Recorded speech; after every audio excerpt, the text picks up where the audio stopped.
So magandang umaga po sa ating lahat. If you can greet your neighbor po, seatmate, backmate po, a pleasant good morning. Pakisabi po sa inyo po mga na malapit po sa inyo, likod po ninyo, harapan ninyo. Welcome to Reign in Life, no? Reign in Life Church. Hallelujah. Where you may find home, find rest, and find life. And it's all because of Jesus Christ. So let us proceed sa Word. So yung atin pong series na sinimulan po nating talakayin for the past 2 Sundays already is entitled Peace Life with Overflowing Peace from Christ. So again, the objective is for us to be overflowing with the peace of God that allows us to think wisely, to be guided according to God's direction rather than the pace of the world. Kung sinasabi ng mundo, bilisan, pero ang guidance ng Lord, tumigil, huminto, diba? Or magbagal, let that overflowing peace, okay? Overflow or in us, no? Para po tayo hindi lang po basta sasabay. If the world is saying, hallelujah, speed things up, pero tayo po sinasabihan nga ng Panginoon, no, to slow down a little, then we can embrace that because of the peace of Christ in our lives. Can you hear na amen? Hallelujah. So let's go to our main text, John 14. May I request everyone po to stand up? Hallelujah. Hallelujah. Haba po natin babasahin ang salita po ng Diyos. Hallelujah. Not just to give reverence. So alam niyo po, physically, it actually does something to our body when we are actually standing up. No, John 14, 27 to 28 says, Peace I leave with you, my peace I give to you. Not as the world gives do I give to you. Let not your heart be troubled, neither let it be afraid. You have heard me say to you, I am going away and coming back to you. If you loved me, you would have rejoiced because I said I am going. Huwag kayong mabagabag at huwag kayong matakot dahil iniiwan ko sa inyo ang kapayapaan. Ang kapayapaan ang ibinibigay ko sa inyo. Hindi ito katulad ng kapayapaang ibinibigay ng mundo. Narinig nyo ang sinabi ko na aalis ako pero babalik din sa inyo. Kung mahal nyo ako, ikasisiyan nyo ang pagpunta ko sa Ama dahil mas dakila ang Ama kesa sa akin. Makakaupo na po tayo. Hallelujah. So based on the words that Jesus actually proclaimed and declared, klaro po, na ang kapayapaan ay sa Panginoong Jesucristo lamang po nanggagaling. So, the disciples were about to experience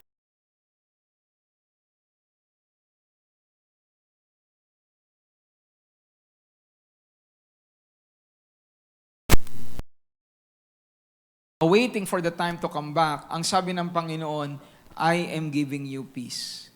So, sa mga bagay po na nangyayari sa mga tagasunod ng Panginoon, sa mga alagad ng Diyos, hindi po tayo pinababayaan ng Panginoon.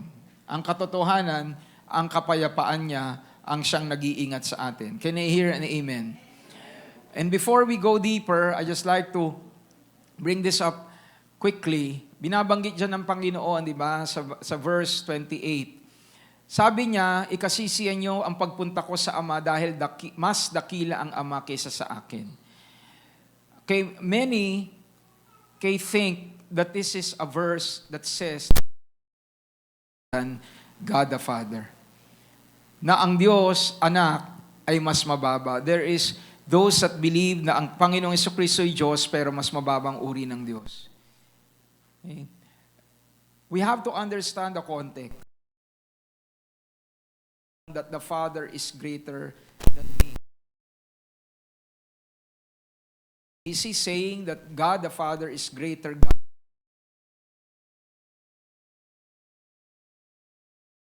So is in the flesh. Siya po ay nagkatawang tao. So in that regard, we can say, and we can understand what Jesus was saying, that there are certain Jesus opted not because nabawasan ang kanyang pagka-Diyos, but because siya po ay nagkatawang tao. One of those is the limits when it comes to space. ang Panginoong Jesucristo bilang nagkatawang tao, hindi po siya pwedeng nasa lahat ng dako because He has a flesh. Can I hear an amen? May mga aspect, for example, ang Panginoon, siya po'y nagutom. Ang Diyos po hindi naman nagugutom. Diba? So in that regard, we can understand what Jesus was saying. That during this moment, the Father is greater than Jesus because He assumed flesh. At para patunayan na yun po ay tamang interpretasyon ng konteksto, ano sabi ng Panginoon sa John 17? Diba? I am going back to you. Diba? So that I can, paraphrasing na po, so that I can embrace the glory that I had with you in the beginning. At kailan yon? Before everything was created, nandun na po ang Panginoong Jesucristo. Kaya hindi po natin pwedeng i-isolate ito pong talatang ito at sabihin ng Panginoon ay mababa kesa sa Diyos Ama. Na yan ang ginagamit, even yung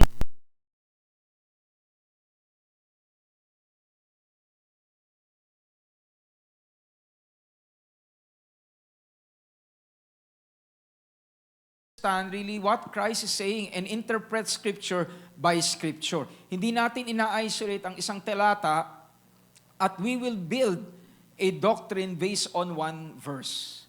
Yan po ay delikado. That you are going to build a doctrine based on one verse. You build a doctrine based on what the entire council of teaches. Yan po ay sidetrack lang, no? Because hanggang ngayon, mga kapatid, no, yung po mga heresy, mga maling turo patungkol sa Diyos, hanggang ngayon ay naglilipa na po. So we need to be careful. And one of those is that Jesus is only human using this text. At marami pa. No? Pero pag unawa natin yung context, di tayo maliligaw. There is only one God in three persons. Diba? So, yung kapayapaang iniiwan ng Panginoon, it brings its peace for us, and then we are able to overcome pressures of life. Di ba? Live in peace because of the peace that we have in God. At yung kapayapaan na yon ay naguugat sa posisyon na meron tayo.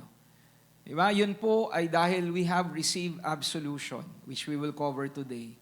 And then completion, and then elevation. So in Ephesians chapter 2, 14 to 18, which was one of our main texts also, dinidescribe dyan na ang Panginoong Jesucristo ang siyang ating kapayapaan. Ang sabi, for He Himself is our peace, Irene. At yung kapayapaan na yon, sa atin pong natuklasan, ay hindi po emotion. Yun po ay katotohanan na ang Diyos pinag-isa ang lahat because of Jesus. Of course, ang premise doon, mananampalataya sa Panginoong Jesucristo. Wala na pong Hudyo at hindi Hudyo. Anyone can now become one because of Jesus. Can you hear an amen? Sabi po dyan, He has made both one and has broken down the middle wall of separation, having abolished in His flesh the enmity. And what is the enmity? What is against us? The law, the commandment contained in ordinance. So as to create in Himself one new man, for thus the two making peace. And that He might reconcile them both Jews, of course, and non-Jews, both to God in one body through the cross, thereby putting to death the enmity. Again, tandaan po natin mga kapatid, sa krus ng Kalbaryo, we'll cover this more next week, but what happened at the cross ay hindi lang payment ng ating kasalanan. Ang nangyari din sa cross ay katuparan ng lahat ng utos. Okay? That is why even if we fail, and in the law, there are curses. Diba? If you don't do this, there will be curses. Bakit tayo hindi na makaka-expect ng curse, ng sumpa? Dahil ginampanan na ni Kristo. Diba? Ang kautusan, at hindi lang ginampanan ng kautusan, pati po yung penalty ng ating kasalanan ay Kanya na pong binayaran. We'll go into greater depth there. No? But klaro po, mula po sa salita ng Diyos, may kapayapaan na. Kaya na po wala na pong Hudyo at hindi Hudyo. Bakit? Sa mga Hudyo, they cling closely to the law. And that has already been fulfilled. So kung fulfilled na yan, di ba, what now can the Jews hold on to? Jesus. Amen po. Hallelujah. So let's continue. And then it brings about, sabi yan in verse 17, He came and preached peace to you who were afar off and to those who were near. Meaning, malalayo yung mga hindi Hudyo, malalapit yung mga Hudyo. For through Him, we both have access by one Spirit to the Father. So, today we'll cover po absolution. Binanggit po yung salitang reconcile. Binanggit po doon, di ba, na tayo po ay pinawalang sala. Tayo po ay tumanggap ng bago pong katatayuan sa harapan po ng Diyos. So, the word that we can use there is absolution. Pakisabi nga po, absolution. Ano ba yung absolution? Probably a much familiar word for us is absolve. Sino po ang familiar sa salitang absolve? Sa Tagalog, absuelto. Normally, ang absuelto ay sa may kaso. Okay, we'll go into greater depth mamaya. Napakaganda po nito. Hallelujah. Kaya wag po kayong pipikit. Diba? And He made alive. How do we know that we have absolution?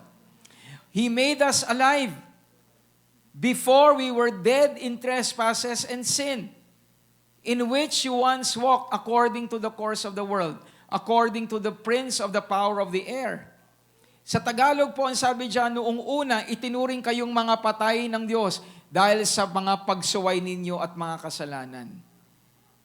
Klaro, sinabi, noong una, kayo'y itinuring ng Diyos na mga patay.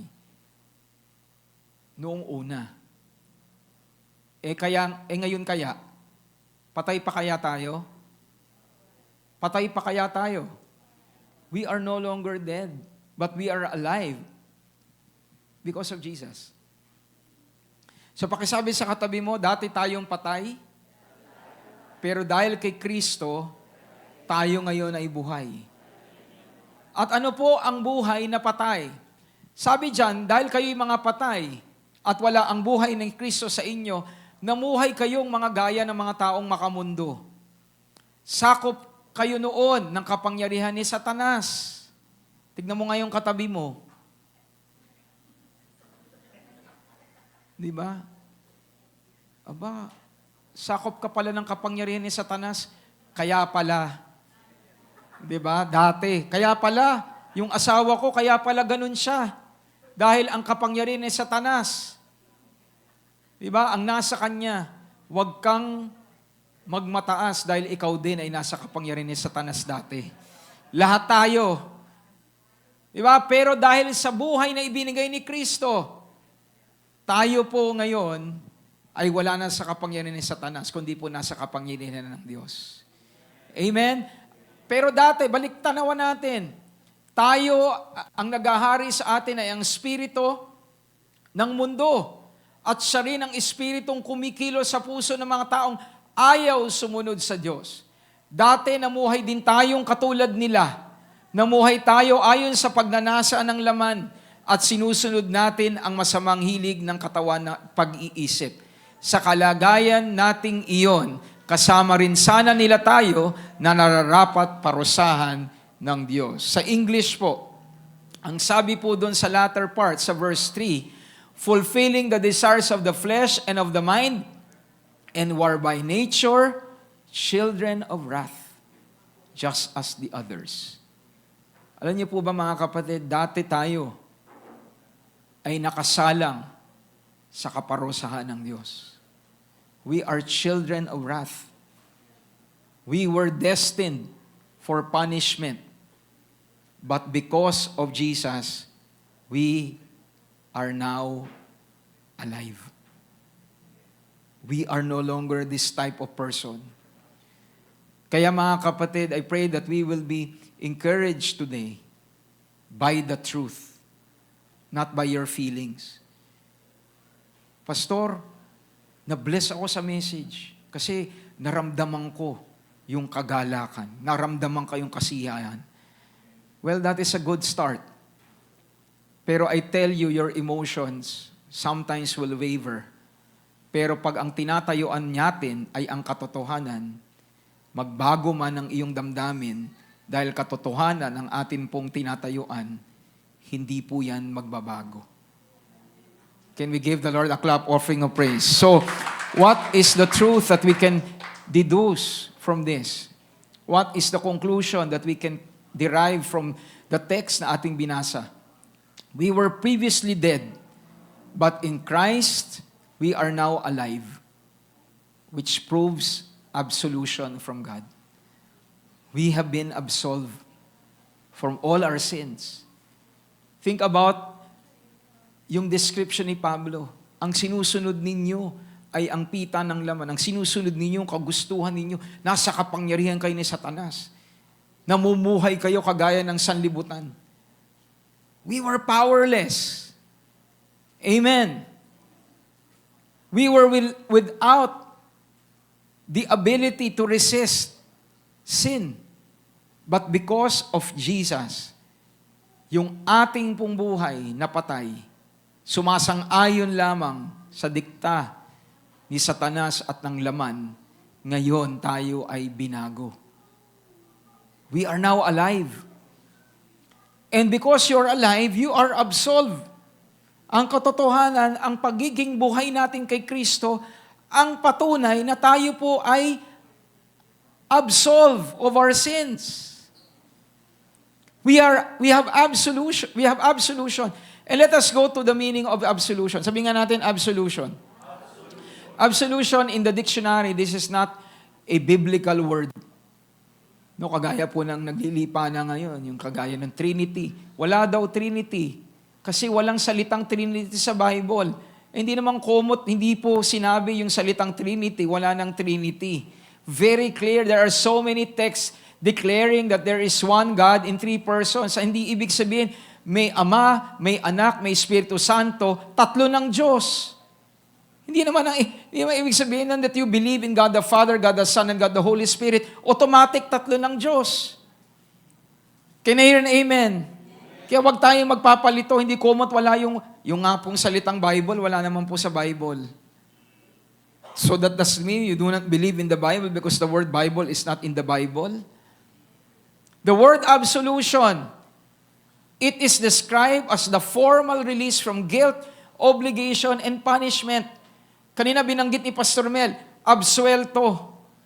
Normally, pag sinabing absuelto, may kaso.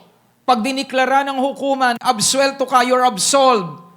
It means that you should not expect punishment. Absuelto ka eh. Hello, nandyan pa po ba kayo? Absuelto eh.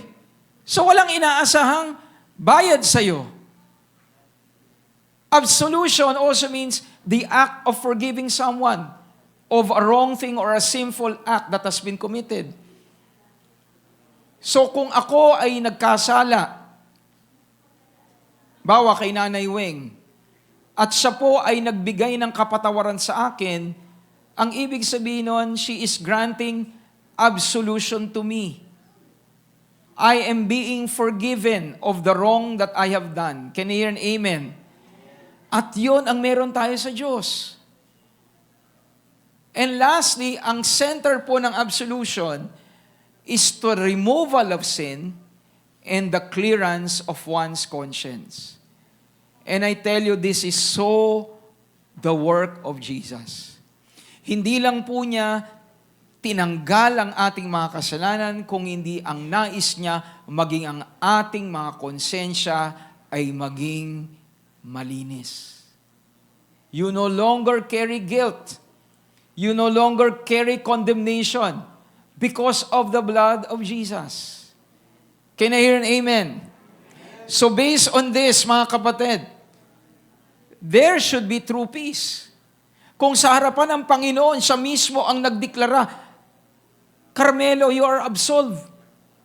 You did mistakes, you did fail, marami kang naging kasalanan, but because of what Christ has done for you, because of what my Son did for you, at iyong pinagtiwalaan ang ginawa ng Panginoon ng aking anak sa'yo, ngayon ikaw ay absuelto na.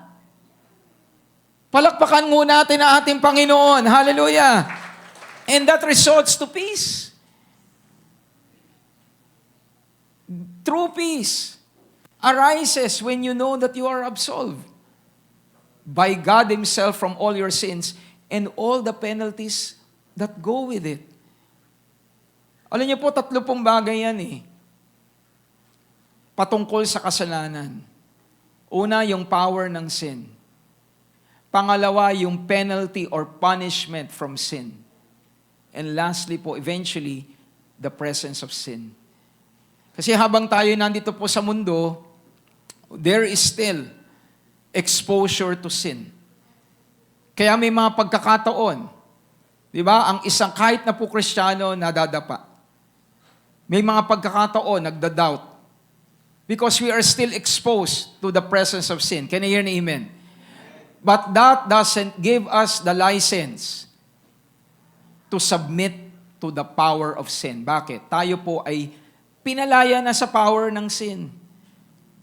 At hindi lang po sa power ng sin, kundi sa penalty ng sin.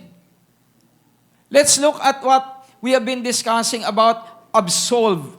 May kaso. Sinabi ng hukuman, diba? Sa isang akusado, ikaw ay absuelto. You are pronounced not guilty. But this is what you're supposed to do. Kahit na ikaw ay absuelto at pinatunayang wala kang kasalanan, pero dapat manatili ka pa rin sa bilangguan. Ganun po ba yun? Ganun po ba yun, mga kapatid? Ano po sinasabi pag sinabing absuelto? Malaya ka na, huwag ka nang tumira sa bilangguan. You see, you can look at that as you're standing before the Lord. Sabi ng Panginoon, you are now absolved of all your sins. The power of sin is no longer in you. And not only the power of sin, but even the penalties of your sin.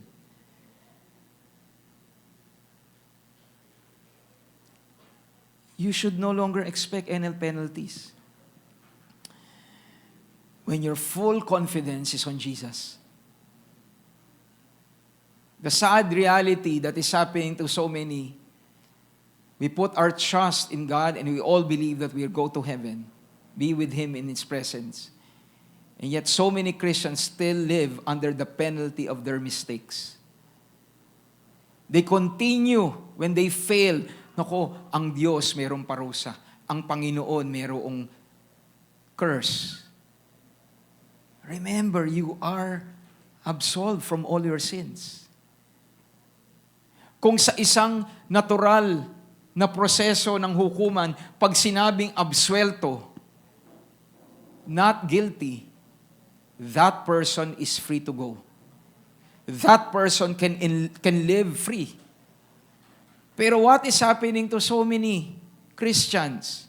Yes, we know that we are forgiven. Yes, we know that God has absolved us of our sins. Pero when it comes to penalty, we continue to expect kailangan natin pagbayaran ang ating mga kamalian. Mga kapatid, pag sinabing ikaw ay absuelto, hindi lang sa kasalanan, kung hindi pati sa kaparusahang nakakabit sa iyong kasalanan. Yan ang good news.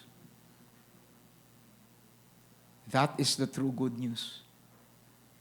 Kaya nga ang sabi ni Pablo nilarawan niya ang buhay natin, tayo'y sa ilalim ni Satanas, tayo ay namumuhay sa sarili nating kagustuhan, tayo ay nasa kaparusahan ng Diyos.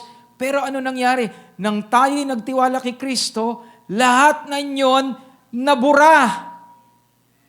Lahat ng yon ay pinawi.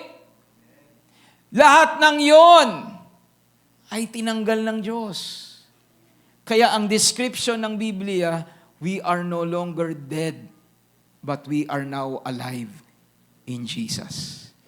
Can we give the Lord a clap offering of praise? Hallelujah.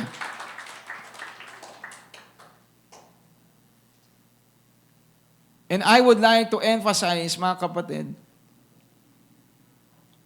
that absolution that we have received from God includes our conscience.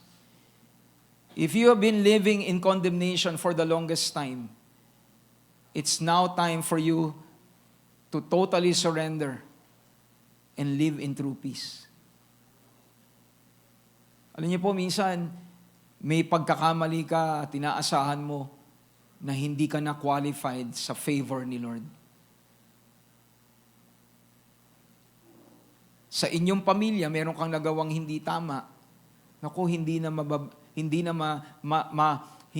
ako matatanggap ng aking tatay, ng aking nanay, o nagkasala ka sa asawa mo. Again, this is not to belittle sin.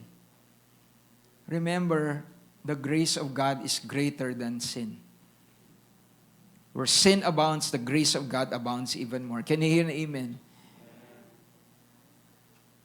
At times, ang nagiging problema pa nga while we fail is because we try so hard. May mga pagkakataon, the more we try on our own effort, the more you will fail.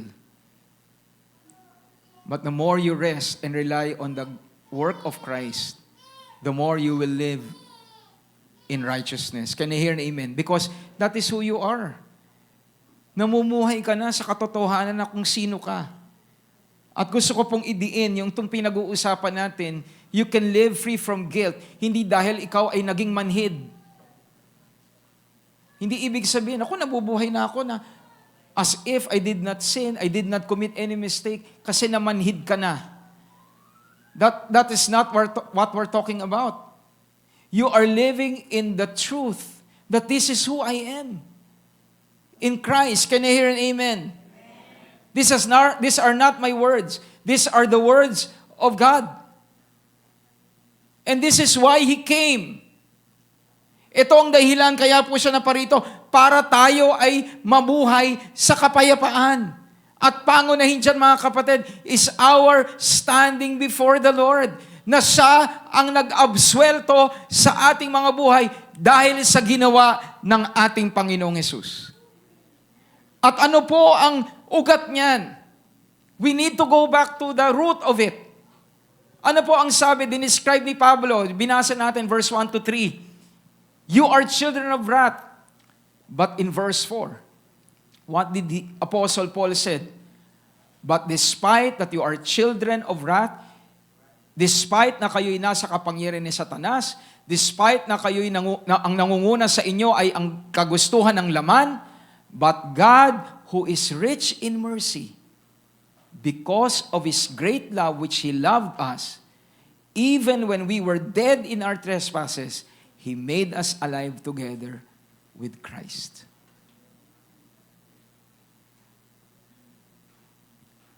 Ngunit, sa kabila ng ating dating buhay, naging maunawain ng Diyos. Nandyan pa po ba tayo?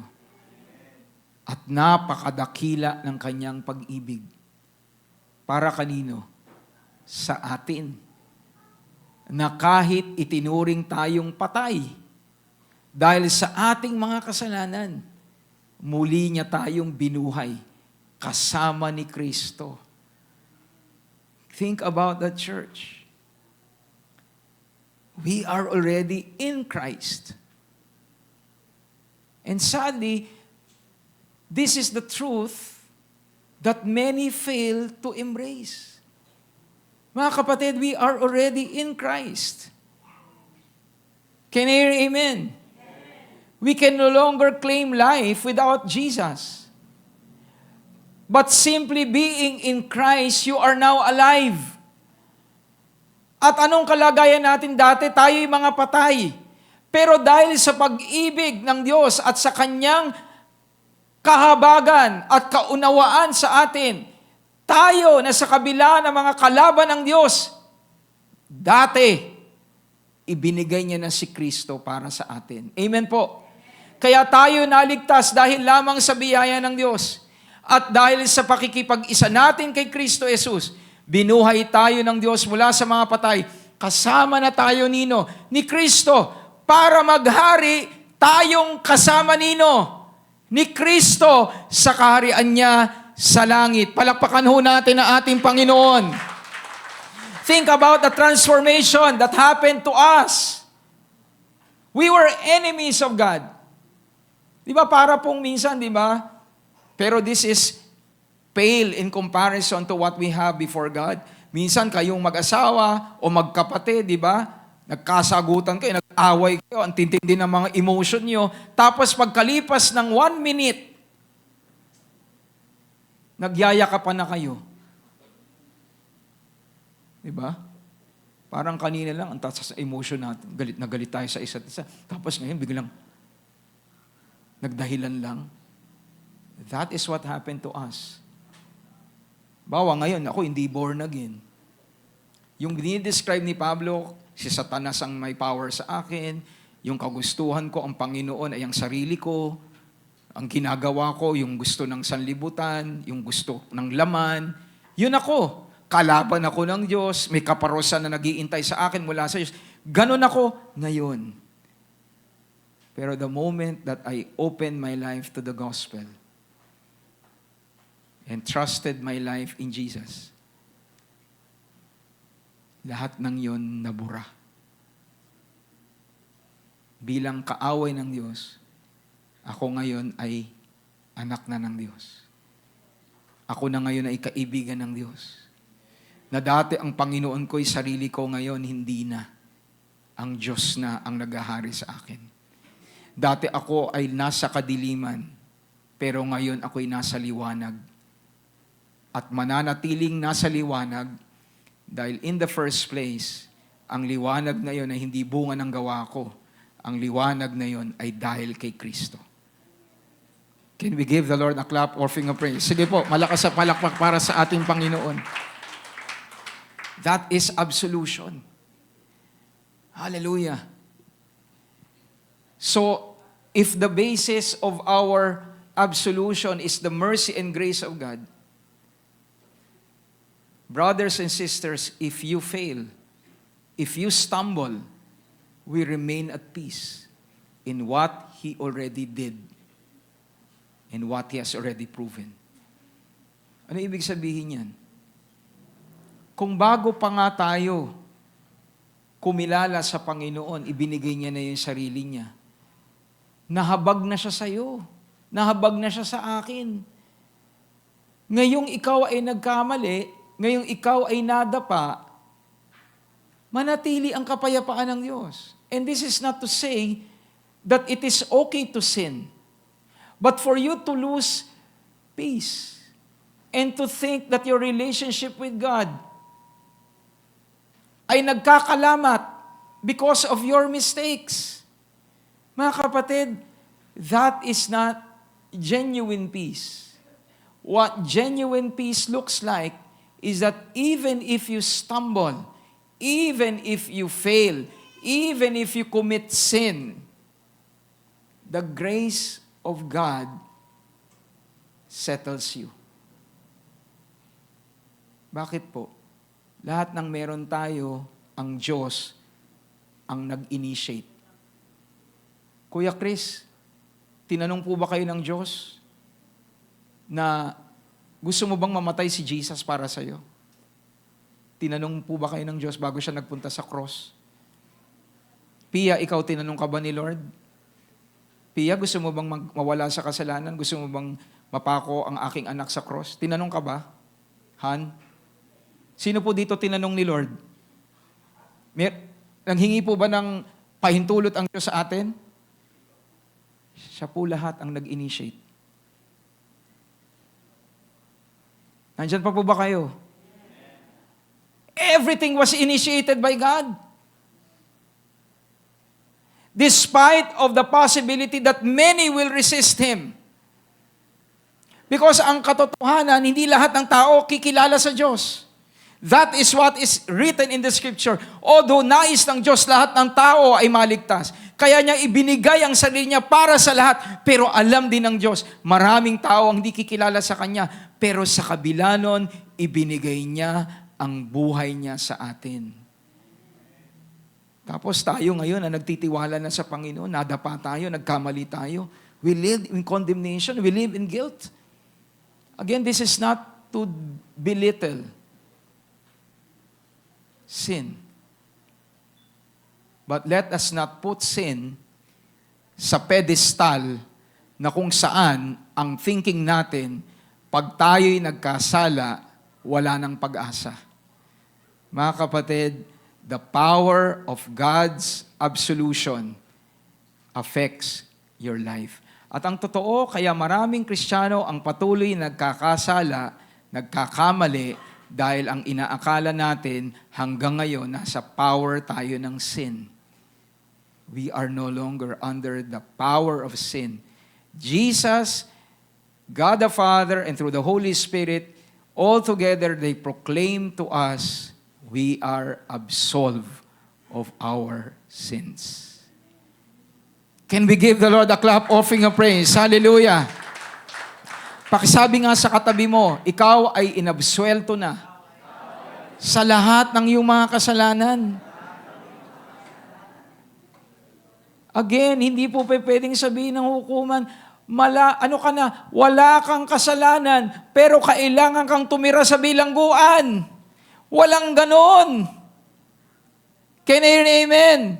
So hindi pwedeng sabihin ng Panginoon sa atin, alam mo, ikaw ay absuelto na sa iyong mga kasalanan, pero kailangan mo pa rin pagbayaran ang iyong kasalanan. That is what we term in legal system, double jeopardy. Christ already paid for your sins. Why would you pay for your sins? The only thing that we need to do is to trust in what Christ did. Can I hear an amen? And that applies to your entire life. Pastor, naniniwala naman ako na pitawad ako ng Panginoon sa aking mga kasalanan bago ako na born again. Bawa ngayon na born again ako, anong araw ba ngayon? August 16. Lahat ng kasalanan ko, Pastor, nabayaran yun ng Panginoon. Mula August 16, pabalik. Pero yung mga kasalanan ko sa susunod, kailangan ko yung pagbayaran. In the first place, mga kapatid, yung kasalanan mo kahapon, lahat yan ay future tense kay Jesus. Hello, nandyan pa po ba tayo? Come on, I want you to absorb this. Not as mere information. It will transform your life. Marami po mga Kristiyano until now, they are living in guilt. Yung nagawa nila 10 years ago. Yung kasalanan nila 10 years ago, bago pa nga sila naging Kristiyano. Hanggang ngayon, dala-dala pa rin ang konsensya nila. Mga kapatid, again, this is not to belittle sin, but this is also to prove to us, mga kapatid, mas powerful ang ginawa ni Kristo kesa sa guilt ng konsensya mo. Can we give the Lord a clap offering of praise this morning? All glory goes to God. Come on, hindi po kay Pastor Mel. All glory goes to Jesus. Let it be in your heart today. Kung nagawa mo, Lord, na ibigay si Kristo dahil sa grace at mercy mo, ngayon nagkamali man ako, salamat, Lord, hindi nagbabago ang kalagayan ko sa iyo. I will be at peace. Even if my conscience proves otherwise and says to me, hindi ka pa rin pinatawad. As we go to our giving, I just want to say this. Ang basis ng buhay natin bilang mga Kristiyano ay hindi ang pakiramdam natin. Pakisabi nga sa katabi mo, hindi ang basihan ng buhay natin ang ating nadarama o pakiramdam, kundi ang katotohanan mula sa Diyos. So, Pastor, kahit na hindi ko nararamdaman, yes, the truth is what we should embrace. And I tell you, the more that you believe the truth, eventually your emotions will align. Mga kapatid, ang sabi po ng Biblia, ang ating puso is deceitful at all. Kaya wag nating babasihan ang atin pong pakiramdam. Always rest on the truth of the Word. And everyone says, Amen. Can we give the Lord a clap offering praise? So today, we will be giving to God, and I'm calling Deacon Cesar who will be sharing sa pagkakaloob po natin ngayong hapon. Umaga pa pala. Okay. Amen. Hallelujah. Gulat kayo na. So, sa oras pong ito, tayo po'y magkakalob sa Panginoon. So, meron lang po tayong word na magiging pundasyon po natin sa ating pagbibigay. Amen? Hallelujah. Sabi po sa Luke 21, so, very familiar naman po kayo na doon sa babaeng widow na nagbigay. Amen? So, sabi po dito, sa Tagalog po, nang tumingin si Jesus sa paligid, nakita niyang mayayaman na naglalagay ng mga handog sa templo. Nakita rin niya ang isang dukang byuda naghulog ng 2 salaping tanso. Sinabi niya, ang inhandog ng dukang byudang iyon ay higit pa sa inihandog nilang lahat. Ang inigay nila ay bahagi lamang ng kanilang kasaganaan. Ngunit ang binigay niya ay ang buo niyang kabuhayan. Amen? Hallelujah. Sabi nga ni Pastor kanina, di ba maraming katuruan?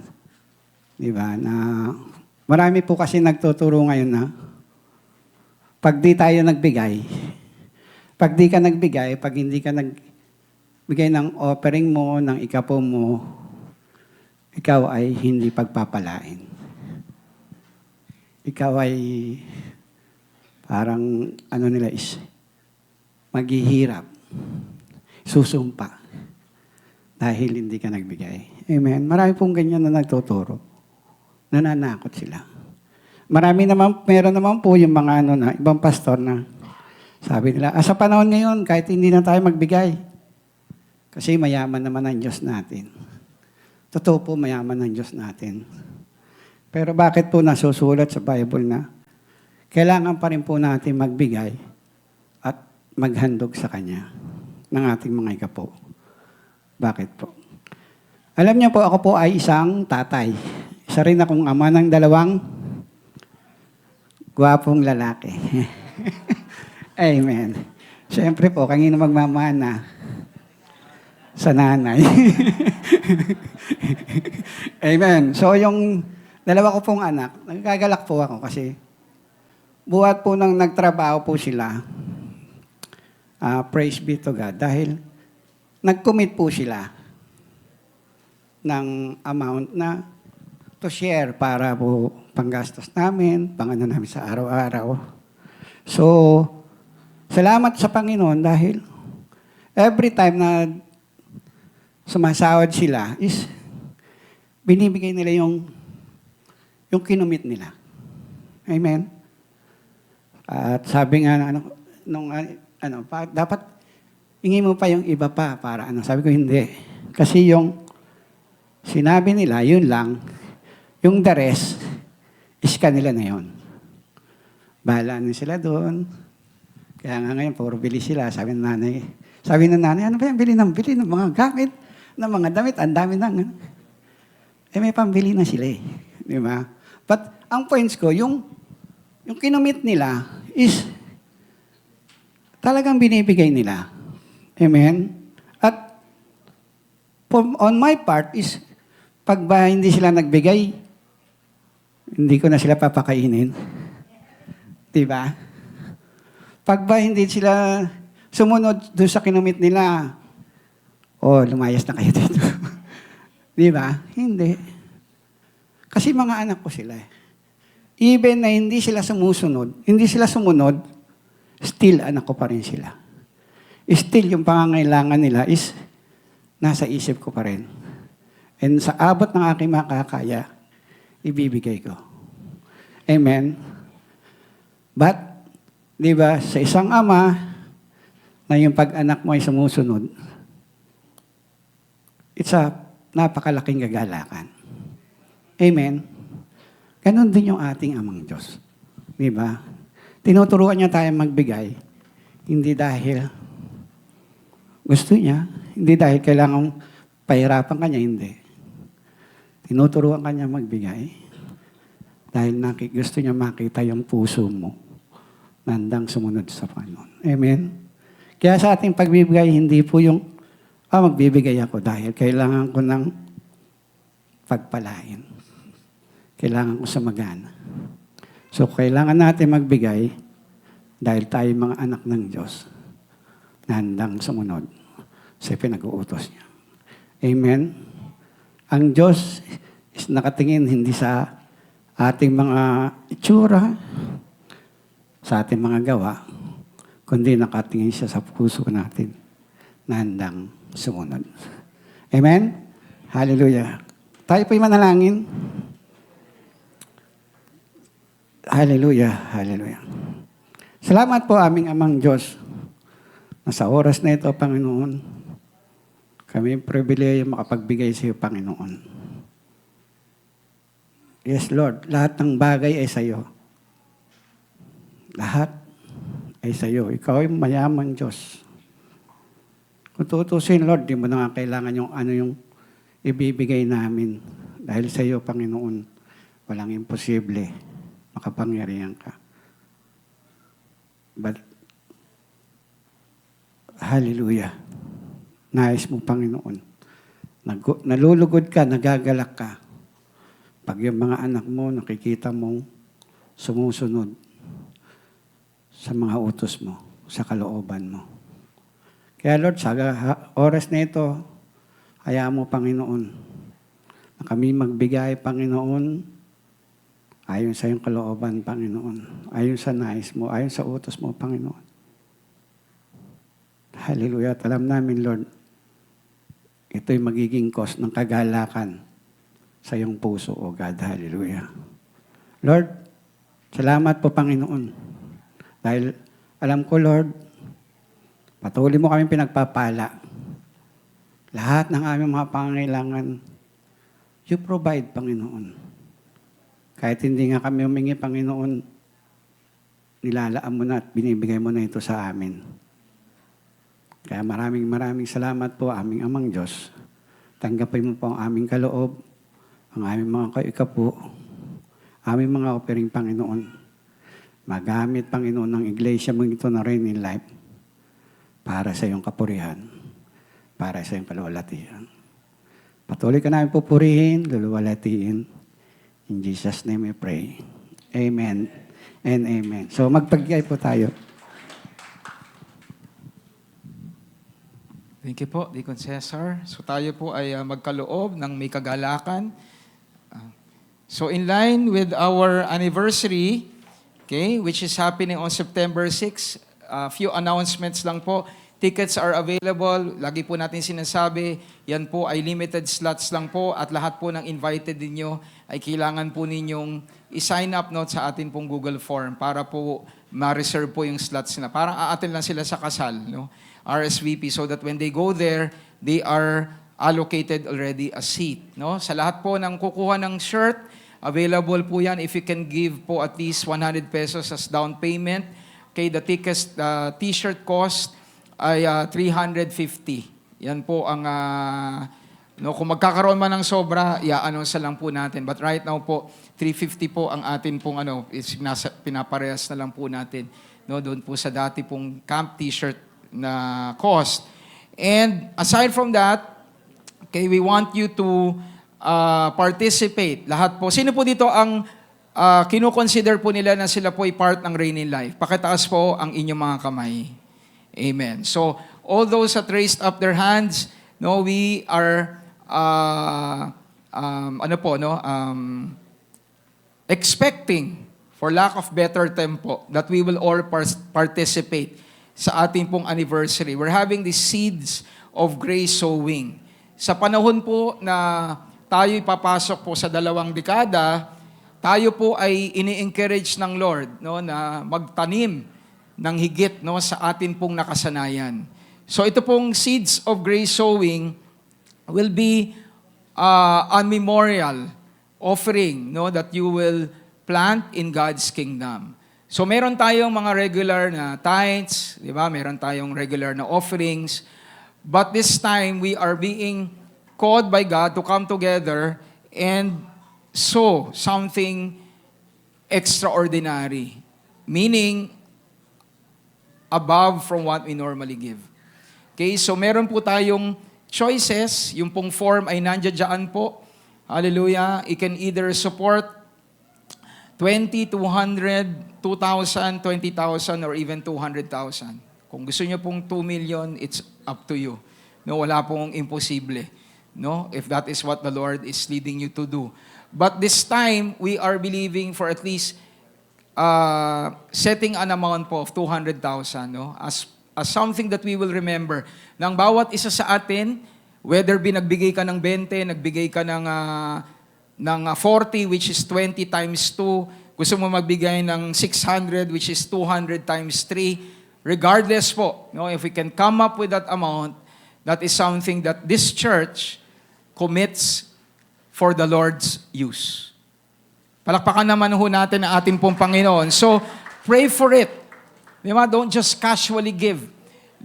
Ask God, Lord, season ng pagtatanim. This is a special season for the church. 20 years na po kami. At ako bilang part ng Reign in Life, bilang bahagi ng iglesyang ito, ng pamilyang ito, Lord, what do you want me to sow? On top of what I normally give. Again, ang guidance po sa atin, hindi po natin ililipat yung atin pong normal na pong binibigay. No, this is on top of what we normally give to God. Can you hear an amen? No? So, ipasok na po natin, okay, yung atin pong seeds para po for all the things that we will be using for an anniversary, equipment, pagkain. Alam niyo po yung food, kaya po nag-lower down po yun because we are expecting that there will be people who will be sowing. Again, regardless of your condition, regardless of your age, kahit po yung mga nasa kids, 20 pesos, mag-sow po tayo. Because this is a family direction. Diba? A family assembly wherein for the first time po, we will be gathering 500 souls for the kingdom of God. Can we give the Lord a clap offering of praise? So, please do. Hallelujah. Get your form. And, Pastor, pwede po bang magbigay muna ng form? Wala muna yung amount o wala muna po yung actual money? Go ahead. Diba? Kung next week papapasok yung inyo pong expected, but don't give or don't place an amount na alam po ninyong wala po. Diba? Sabi po ni Pablo, it is accepted based on what you have. Pag sinasabi nating, pwede bang next week, ibig sabihin, may anticipated ka talagang papasok. Hindi yung, Pastor, magbibigay ako ng 200,000. Kailan mo yan isusurrender? Pag dumating si Lord. Diba? Hindi. Give what you have now. Diba? Kung ang meron ka ay 20 pesos, diba? And that is something that you know is something that is already exceptional for you. Then go and plant it. Diba? Hallelujah. So I hope you get what we are trying to accomplish for the glory of God. Klaro po ba yun, mga kapatid? This is not force giving. Okay? Kaya nga as low as 20 po, ay pwede po tayong mag-participate. Isang korneto lang po yan. Hallelujah. So let us now go to the second part of our lesson. So we've been talking about absolution. Sabi nga natin, absolution. Sinabi ni Pastor Mel, the term absolution is not in the scripture. But what word is in the scripture that describes we are absolved of our sins? In Ephesians 1, 7-10, in Him we have redemption through His blood. Why? Because we have forgiveness of sins. And this is according to His grace, which He made to abound towards us in all wisdom and prudence. So sinasabi dyan ng Panginoon through Paul, yung pong kapatawaran ng ating mga kasalanan ay dumating sa atin dahil ang Diyos, na siyang matalino sa lahat, nagkaroon ng solusyon para ang ating mga kasalanan ay mapatawad. Palakpakan nga natin ang ating Panginoon. Hallelujah. And then in verse 10, binabanggit dyan, that in the dispensation of the fullness of the times, He, God, might gather together in one all things through Christ, both which are in heaven and which are on earth in Him. Last week po, and the previous week, kinover natin yung kapayapaan, Hudyo at hindi Hudyo. Pinag-isa dahil kay Kristo. Dito may binabanggit pong being together, those that are in heaven and those that are on earth. Yung term na ginamit dyan, together, being one in Christ, is not irene. It's a different Greek word. No, mahaba po yun, kaya hindi ko na po inilagay. Pero the result is peace. Di ba? Ang kapayapaan ay pagiging isa. Tama po? Peace is being one, being whole. Sa one na ginawa ng Lord, Hudyo at hindi Hudyo, pwede pong maging isa dahil kay Kristo. Ngayon, ang binabanggit dyan, yung church na nasa langit at yung church na nasa lupa, there will come a time na magiging isa na yan. Mga kapatid, pag naririnig po natin yung salitang church, oftentimes ang thinking natin, lupa. That is not the entire picture of the church. Meron pong church sa langit. Sabi mo nga sa katabi mo, may church sa langit. Bakit may church sa langit? May rain in light ba doon? Hindi, may mga kapatid tayo nandun. Ang church ay hindi po lugar. Ang church ay kalupunan ng mga tao. So darating ang panahon, mga kapatid, kaya binabanggit ng Biblia that we will be with God eternally. Why? Because of Jesus. Amen. And that is the reason why the Bible says that your permanent address is not earth. Your permanent residency is heaven. We are just simply passing this world. Tayo po'y dumadaan lang, nakikidaan lang tayo sa mundong ito. But our permanent address, diba minsan pag nag-fill up ka ng form, mayroong permanent address, may present address. Ang present address natin, lupa. Pero ang permanent address natin, kasama ang Diyos. Palakpakan ho natin ang ating Panginoon. And why is that possible? Bakit natin makakasama si Pedro? Bakit natin makakasama si Pablo? At higit sa lahat ng mga pangalan na yan, bakit natin makakasama ang Diyos? Dahil kay Kristo. Amen. That brings really peace. And yung word na absolution in the scripture is forgiveness. Sabi nga natin, forgiveness. Kanina sinasabi ni Pastor Mel, God initiated our absolution. Wala tayong ginawa. Hindi tayo nag-isip. Diba? Ang Diyos ang nag-isip ng lahat ng yan. And how did He give absolution to us? By extending forgiveness. At pag sinabing forgiven, you are cleared of all your debts before God. Tayo lang naman yung nagsasabing forgiven pero inaalala pa rin natin yung kamalian ng kapwa. Alam mo kapatid, pinapatawad kita, pero wag mong asahang close tayo ulit ha.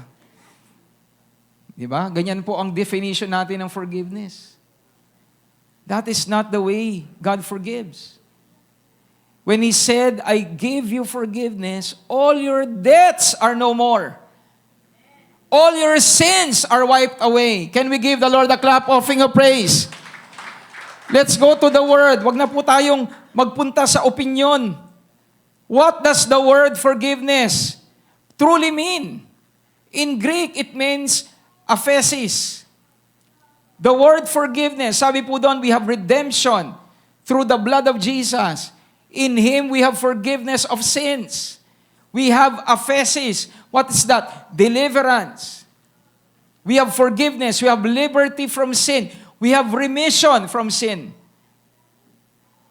Diba? And we have release and even pardon from sin. And this is what is so powerful about the forgiveness of God. nang sinabi niya, I am forgiving you, that word aphesis, I'm letting your sins go. I'm letting them go. Why? It's as if you did not commit them. Sa Tagalog, nang pinatawad ka ng Diyos sa iyong mga kasalanan, sa paningin ng Diyos, parang hindi ka nagkasala. Totoo ba yan, Pastor? Nasa harapan ng Diyos, parang hindi ako nagkasala? Parang hindi naman yun ang nararamdaman ko. Yan ang nararamdaman mo, tama. Pero hindi yan ang katotohanan. Hindi tayo nabubuhay sa nararamdaman. Tayo nabubuhay sa katotohanan ng Diyos. Nandyan pa po ba kayo? I don't know about you, when the word says, you are forgiven, and because you are forgiven, it's as if you did not sin. Think about it. Kung ang buhay mo, let's go back na lang sa character ng Biblia. Kung si Adan ay hindi nagkasala, nasaan kaya siya? Sige nga po, kung si Adam ay hindi nagkasala, nasaan kaya siya? Nasaan kaya si Adan? Malay ko, Pastor, ba't sa akin mo tinatanong? Sa tingin po ninyo, nasaan kaya si Adan? He is still in Eden. He would not have died. He would not have experienced the penalty of his sin. He would be still in the Garden of Eden. Do you agree with me? Amen. There is no reason for God to kick him out. Why? He did not sin. Now, look at yourself. If you, in the sight of God, as if you did not sin, how would God treat you? Sige nga po. Kung ang tingin mo sa sarili mo ay kung ano ang tingin ng Diyos sa iyo, na hindi ka nagkasala. Again, di natin sinasabing di tayo nagkasala. Kung hindi ang treatment ng Diyos sa atin ay parang hindi tayo nagkasala, how would you live your life? Would you live your life worried? Would you live your life condemned? Would you live your life angry? Would you live your life sorrowful? Or would you live your life in peace? If in the sight of God, as if you did not sin, expect every favor from God. Expect every grace from God. Expect every blessing from God. Why? Because as if you did not sin. Can we give the Lord a clap, offering a prayer? Sige po, malakas sa palakpak para sa ating Panginoon. Mga kapatid, if you are in this place, you're still living in condemnation, you're still living in guilt, the Lord in Christ has already absolved you. Can I hear an amen? Pakikhawakan nga yung kamay ng yung katabi, sabi mo sa kanya, mapalad ka na inabswelto ka ng Diyos. Amen. Hallelujah. What a powerful reminder for every one of us. Thank you, Jesus. So now you can come to God, expecting that He will listen to you, expecting that He will favor you, expecting that He will grant your request according to His will. And in the first place, kung tayo inabswelto ng Diyos sa ating mga kasalanan, hindi tayo hihingi ng bagay na hindi ayon sa kalooban ng Diyos. Bakit? Binago niya na tayo eh. Amen. So as we end today, since we were forgiven through Christ, we have redemption which God executed in all wisdom. Alam niyo po mga kapatid, let me ask you a question. Sino dito ang naniniwala ng Diyos ay mabuti? Sino naniniwala ng Diyos ay mapagmahal? Pero sino din dito ang naniniwala ng Diyos ay makatarungan? How do you merit now justice and love? Nagkasala ka, dapat may parusa. Tama po. Can you hear na amen? May kasalanan tayo, dapat may parusa. Mahal din tayo ng Diyos. Paano ngayon? Mahal ko kayo, kaya hindi ko na itutuloy yung parusa ko. Ay, hindi pala. Kailangan ko ituloy yung parusa ko kasi makatarungan ako. Nakukuha niyo po? God now is in a predicament. Ano ba i-extend niya? Love or justice? Ang naging solusyon, si Jesus. Ang ginawa ni Jesus, bumaba siya, kinuha niya yung kasalanan mo. So, tanong, kung kinuha niya kasalanan mo, siya ang namatay para sa'yo, nabayaran na kaya yung kasalanan mo? Nabayaran na kaya? Amen. Binayaran ni Jesus eh. Siya yung namatay para sa akin. So by taking my sins, He fulfilled justice. By taking my sins also, He fulfilled the desire of God to love me. So in Christ Jesus, both justice and mercy are reflected. Kaya isa lang mga kapatid ang kailangan natin. Si Jesus Christ. He is the solution to God's justice and He is also the fulfillment of the love of God. Can we give the Lord a clap offering of praise? Sige po, hallelujah. Huwag po kayong mahiyang purihin ang Panginoon. Hallelujah. So the life of our Savior Jesus Christ, which He offered, is so perfect that no trace of our sin was left. Let this sink into your spirit today. Ganon kakompleto, ka-perfect ang ginawa ni Kristo na pag nakatingin ang Diyos sa iyo, wala siyang makitang kasalanan. Again, hindi dahil sa iyo, kundi dahil kay Kristo. Sino po nakasunod ng akin pong pinapaliwanag? That's how perfect the work of Christ is. Para pong nagdumi ka sa damit mo bilang anak, ang dumi-dumi. Pero dahil alam ng nanay mo na may solusyon sa dumi, sa damit mo, nang isinalang dyan, at sinuot mo, at ikaw ay nakipagkita sa kaibigan mo, pinunapan niya ang damit mo, at sinabi niya sa damit mo, ang linis naman ng damit mo, parang bago. Pero ikaw sa loob-loob mo, napakarumi niyan kahapon. Wala nang trace ng dumi dahil nilinis ng gusto ng nanay mo. Yan ang ginawa ni Kristo para sa atin. That's why we say we are the righteousness of God, not because of what we do. We are the righteousness of God because of what Christ did for us. Can you hear an amen?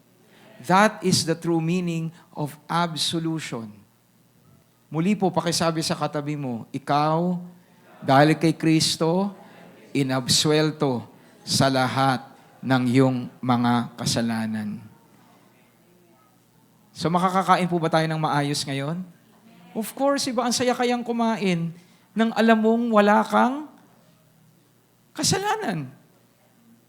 Nilinis ka ng Diyos. Sino po dito ang nakaranas po na nagkaroon ng utang? Huwag niyo na po itaas ang kamay niyo. Di ba? Nung finally nabayaran ninyo yung utang niyo, anong pakiramdam niyo? Ang saya-saya, di ba? Dati nung may utang ka, ka-churchmate mo pa, di ba? Saan ba dumadaan yun? Sa fire exit? Di ba? Doon ako dadaan sa main entrance. Kasi ayoko magkita. Di ba? Iniiwasan mo. Bakit? Guilty ka eh. Condemned ka eh. May obligasyon ka na hindi mo nagagawa. Pero nung nalaman mo na si Pastor Mel pala binayaran na yung utang mo, ano ngayon ang magiging pakiramdam mo pag nakakasama mo o nakakasalubong mo pinagkautangan mo? Mamamalaki ka pa, di ba? Bakit? Kasi bayad na eh. Everything is settled. Again, this is who we are. This is not a new doctrine. This is what Jesus did for us. Can we give the Lord a clap offering of praise? And to prove to you, dahil second celebration kayo, yung sinasabi kong as we end, yun po ay pang 8 o'clock. Diba? Hebrews chapter 10, 14 to 18. Mabilis na lang po ito. Sabi po dyan, for by one offering, He has perfected forever those who are being sanctified. Yes, we are still in the process sa ating flesh. Diba? The way we talk, the way we speak. Pero sa harapan ng Diyos, we are perfected forever. Sabi mo nga sa katabi mo, you are perfect in the sight of God forever. Pastor, bakit tayo perfect in the sight of God forever? Because you are in Christ. Meron ba nakikita ang Diyos na kamalian sa kanyang anak? Wala. At dahil tayo'y nasa anak ng Diyos, pag tinitignan tayo ng Panginoon, we are perfected already forever. And ultimately, bawat isa sa atin, magkamali ka ngayon, magkamali ka bukas. Hallelujah, we will all be with God. And in the presence of God, there is perfection. Kaya ang tingin ng Diyos sa bawat isang mananampalataya, in His sight, we are already perfected forever because our ultimate destination is to be with God for eternity. At hindi niya maaatim na may mga kasama na hindi perfect. Remember, God is perfect. God is holy. Why would He embrace people who are sinners? Why would He welcome people who are unholy? Are you following po yung aking ini-explain? Again, while we're living on earth, we are to live in holiness. But the moment we are taken by God, because everything is secured in Jesus, at yan ay pinaglagakan mo ng buong tiwala mo, sa harapan ng Panginoon, you are perfected forever.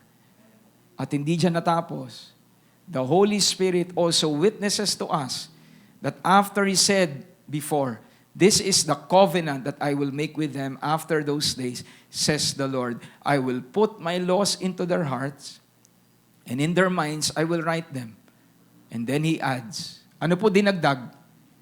Their sins and their lawless deeds, I will remember no more.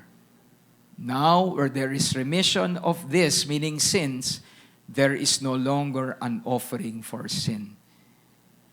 Kung ikaw ay pinatawad na, wala ka nang dapat pang bayaran. Kung ikaw ay wala ng utang, may babayaran pa ba? Kailangan pa bang magbayad? Yun na kasanayan mo, every month may binabayaran ka. Natapos na. Bawa, end of the year, tapos na yung debt mo. Next year kaya, magbabayad ka pa. Hindi na kailangan mag-offer. Bakit? Bayad na eh.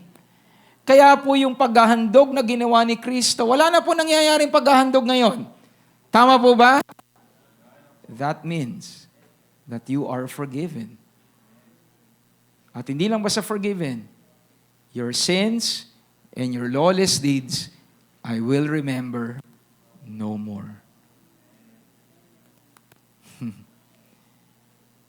Dagdag pa niya, tuluyan ko nang lilimutin ang mga kasalanan at kasamaan nila. At dahil napatawad na ang mga kasalanan natin, hindi na natin kailangan pang maghandog para sa ating mga kasalanan. Palakpakan ho natin ang ating pong Panginoon. Sige po, malakas sa palakpak. So our perfection before God has been achieved solely. Pag sinabing solely, siya lang. Sabi mo nga sa katabi mo, ang iyong perfection sa harapan ng Diyos ay dahil lamang sa ginawa ni Kristo. Sino po ang nagagalak ngayong umagang ito? Amen. So tanong, pag ikaw ay nadapa, yung bang perfection mo nababawasan? Nababawasan po ba? Bakit hindi? Bakit po hindi nababawasan yung perfection natin? Nagkamali ka. Kasi ultimately, ang perfection mo hindi dahil sa ginawa mo.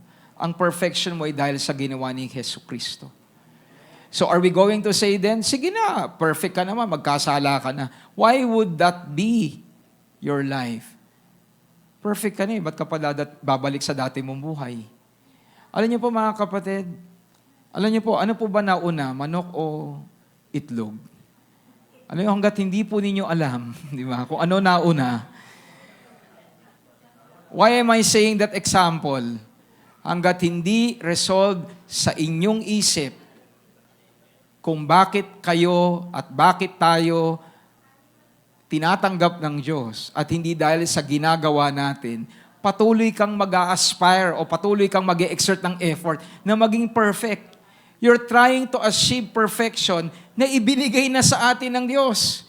So instead na tayo nabubuhay in victory over sin, we still continue to think that sin has power over us. When in fact, sin has no longer power over us. Kaya nga tayo inabsolved ni Lord eh. Kaya nga niya tayo pinatawad. Kaya niya tayo pinalaya. Dahil ang kapangyarihan ng kasalanan ay wala na sa atin.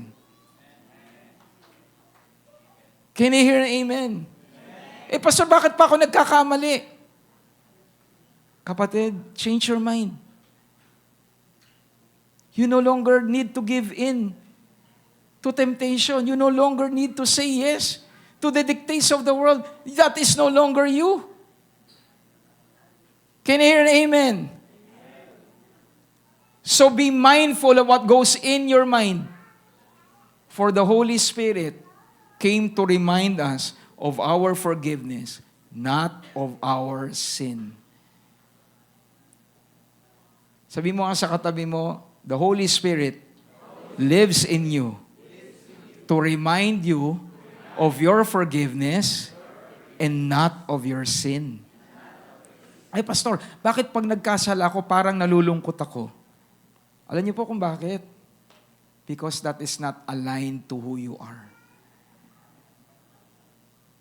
Hindi kasi yun naaayon sa pagkatao mo. Kaya you are already uncomfortable with sin. Sino po nakakasunod ng pinapaliwanag ko po dito, mga kapatid?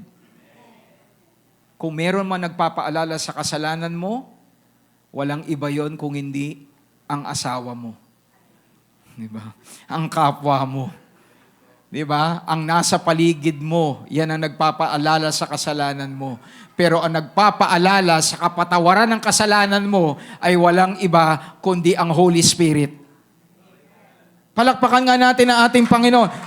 Wag na po ako ang inyong pakinggan. Let's go to the scripture. Ano po ang sabi?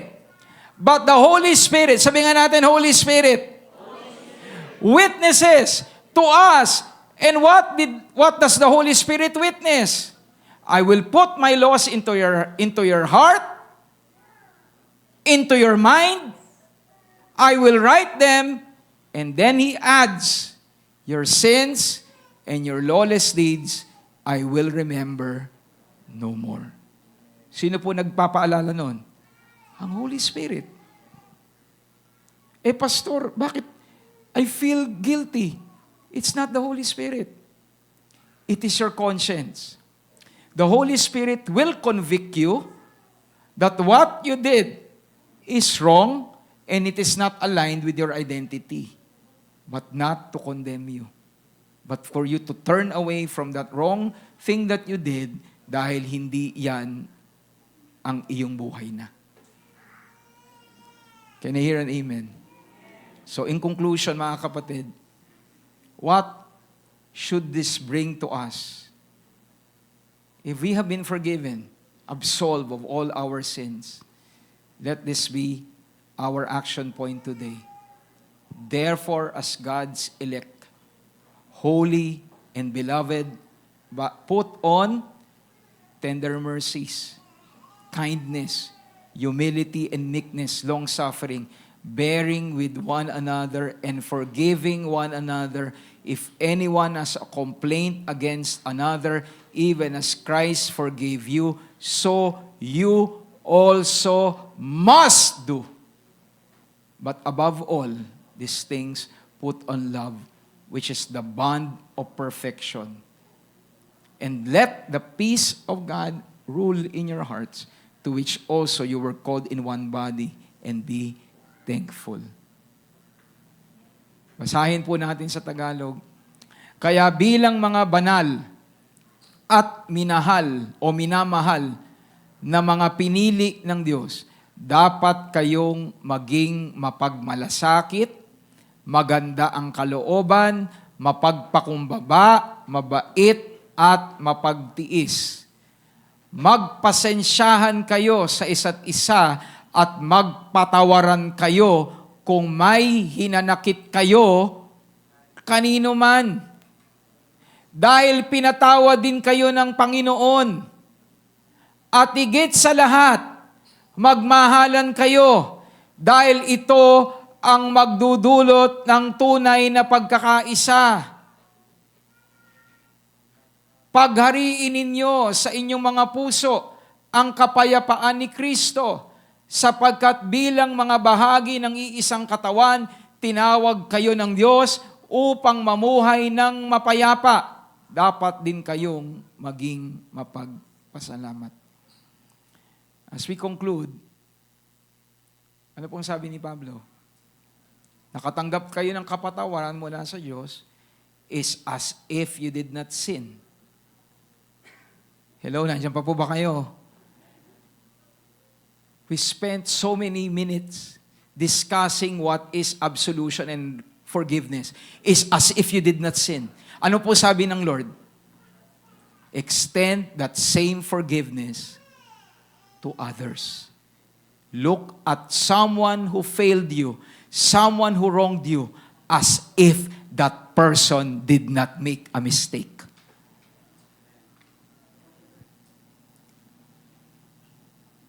Hello, nandyan pa po ba kayo? Pastor, hindi naman ako Diyos. Ang Diyos siguro makakalimot sa kasalanan ko. Pero ako'y tao lang. Hindi ko pwedeng makalimutan ang ginawa niya.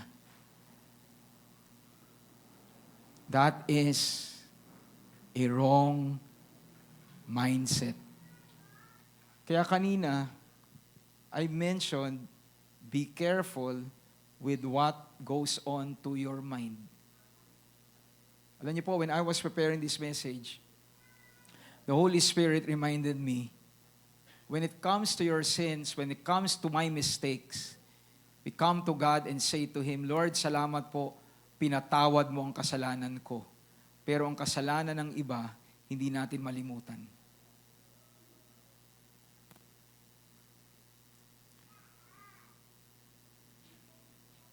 Tama po ba si Pastor Mel? Tama po ba ako, Ate Regeline? Di ba? Nag-i-struggle tayo. Salamat, Lord, pinatawad mo yung mga kasalanan ko. Salamat, Lord, di mo na inaalala ang kasalanan ko. Pero yung kasalanan niya, alam kong hindi mo nakakalimutan, Lord. Kaya hindi ko din makalimutan ang kasalanan niya. Ganun po ba yon? Hindi po. Pag sinabi natin ang ating mga kasalanan ay pinatawad, yung kapwa mo, yung kapatid mo, yung sister mo, yung brother mo na nagkasala sa iyo, siya din, hindi na inaalala ng Diyos ang kasalanan niya. Kung ang Diyos hindi inaalala ang kasalanan niya, sino tayo para hindi kalimutan ang kasalanan ng iba?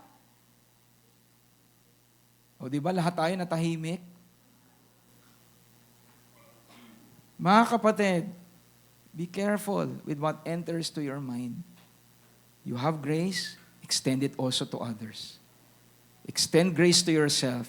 Extend grace also to other believers. And everyone shouts, Amen. Sige po yung malakas na Amen. Palakpakan natin ang ating Panginoon. Hallelujah.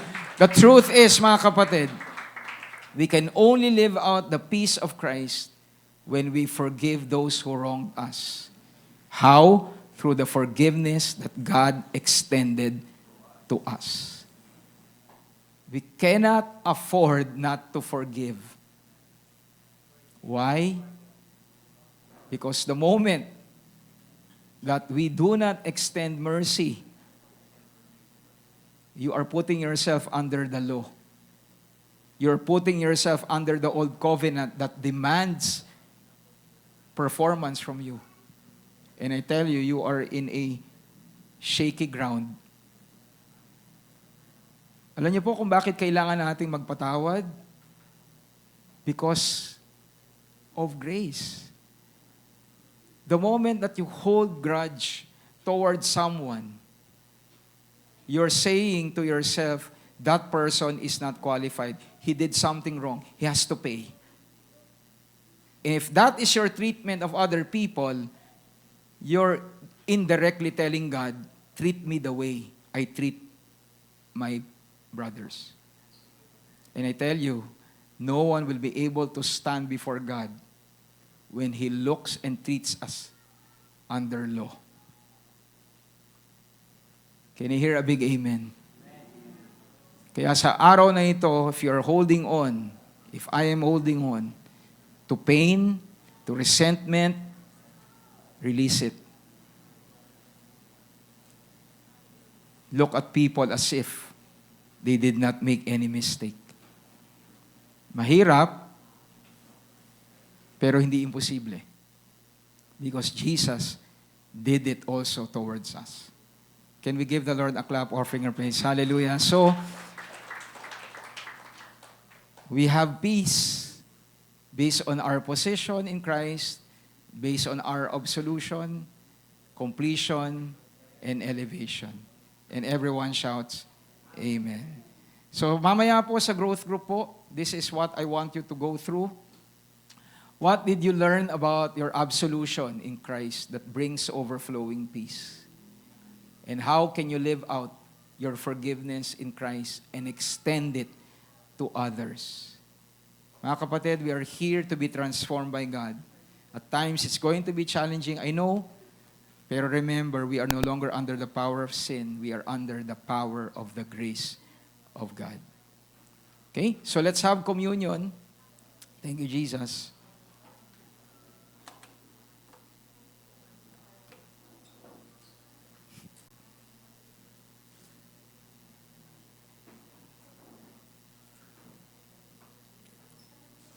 Thank you. So right now, as we will be partaking of the bread and drinking from the cup, your forgiveness is secured in Christ. Nagko-communion tayo hindi para tayo mapatawad. Nagko-communion tayo para maalala ang ating kapatawaran. So at this point, let us partake. Father, as we eat, Lord God, starting with the bread, we thank you, Lord, that by your grace, we have been forgiven. And by your body, anyone who is sick can experience freedom. So thank you, Lord, that you gave us the promise, you gave us your purpose and even your plan. Now, by the grace of God, we ask that you release your power. Holy Spirit, heal your people. Holy Spirit, release the resurrection power of the Lord in our physical bodies. At kung papaanong ninyong pinagaling ang aming mga spirito, ang aming mga katawan, ay inyo din pong pagalingin. And we know that that is not a hope. Hindi po yun pag-asa. Yun ay katotohanan. So let your people trust in the truth that by your stripes, we are not trying to get better. By your stripes, we are already healed. So manifest that healing in Jesus Christ's name. Amen. Let's all partake by faith.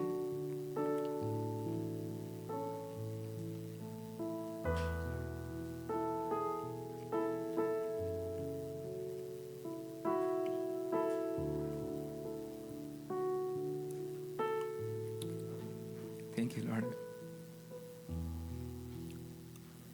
Thank you, Lord, for pouring out your blood for us. The only basis kung bakit kami napatawad sa aming mga kasalanan. And that is why we can live in righteousness. We can live now not as enemies, but we can live as your part of your family, part of your kingdom. we are honored to be called your own. And we are blessed to reflect now righteousness.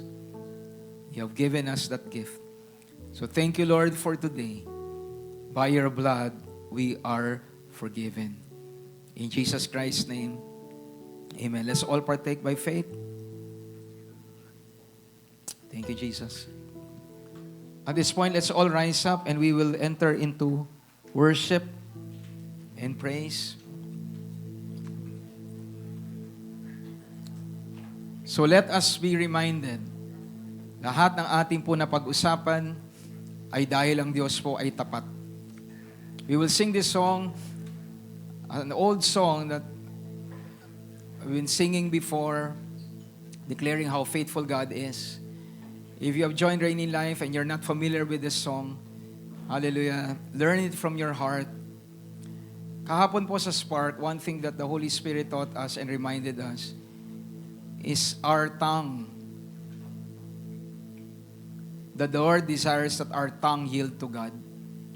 Sa oras na ito, as we worship God, let your words coming from your heart be heard. First and foremost by God. Because the moment that our mouth, hallelujah, are yielded to God, it changes the course of our life. Niyo po, ang ating mga salita, pag yan po'y umayon sa kalooban ng Diyos, it changes the course of our life. So right now, you might be going through a tough moment, a tough season of your life, but when your tongue yields to the power of the Holy Spirit, your life will change. Sabi po ng Santiago, ang bangka, ang barko, ay nadidiktahan ng kanyang direksyon sa pamamagitan ng napakaliit na bahagi ng barko, yung rudder, yung nasa ilalim. Di ba yun na nagdidictate ng course kung kakanan o kakaliwa? Ganyan din po ang ating dila. Kaya sa araw na ito mga kapatid, every time that you're given the opportunity to worship God, open your mouth. Verbalize your praise to God.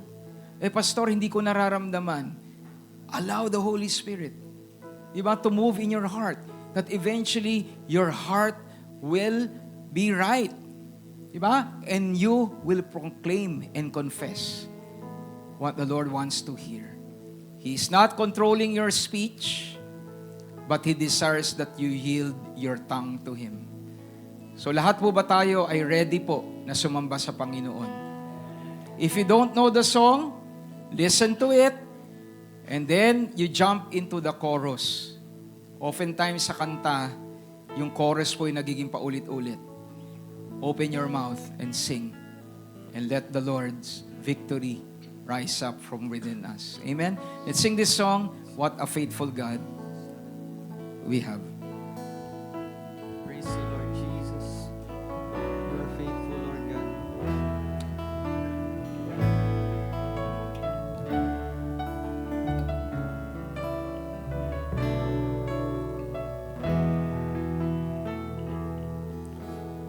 Lord, I come before your throne of grace.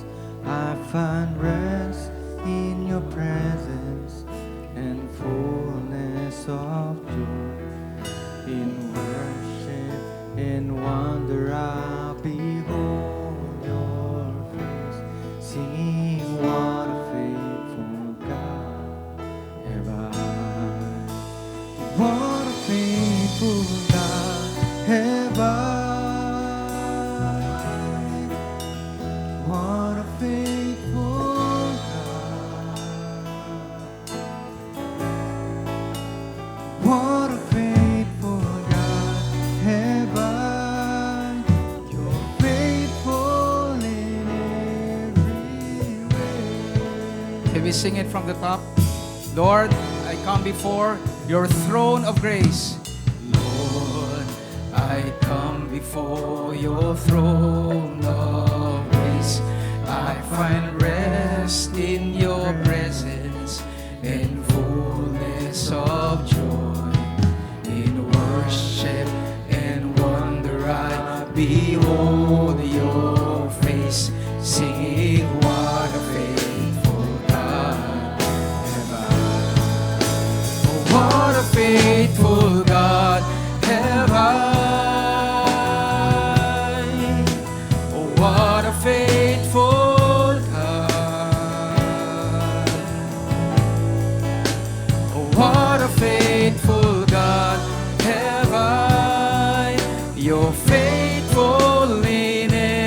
every way. Lord of mercy, Lord of mercy, you have heard my cry. Through the storm, you're the beacon, my song in the night. In the shelter of your wings, hear my heart's reply, singing, what a faithful God have I. Everyone, what a faithful God have I. Oh, what a faithful God. Oh, what a faithful God have I. You're faithful in every way. Lord, all sovereign, Lord, all sovereign, granting peace from heaven. Let me comfort those who suffer with the comfort you have given. I will tell of your great love for as long as I live, singing, what a faithful God have I. What a faithful God have I. What a faithful God. Thank you, Lord. What a faithful God have I. You're faithful in every way. Lord, all sovereign, granting peace. Lord, all sovereign, granting peace from heaven. Let me comfort those who suffer with the comfort you have given. I will tell of your great love for as long as I live, singing, what a faithful God have I. What a faithful God have I. Hallelujah. What a faithful God. Thank you, Father, for bringing Jesus to us, What a faithful for sending the Holy Spirit. You are faithful in every way. What a faithful God have I. Hallelujah. What a faithful God. I love you, Lord. What a faithful God have I. You're faithful in every way. What a faithful God have I. What a faithful God. What a faithful God have I. You're faithful in every way. For the last time, all together to the Lord. faithful God. Have I. Hallelujah. What a faithful God. We are grateful. And what a faithful God have I. You're faithful in every way. What a faithful God have I. You're faithful in every way. What a faithful God have I. You're faithful in every way.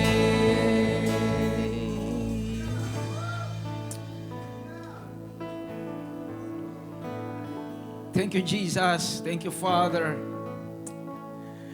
Saan man, Panginoon, ang aming isip ngayon ay nakatuon, kung hindi ito si Kristo, we ask that the Holy Spirit set our thoughts back to Jesus. Set our mind back to Him.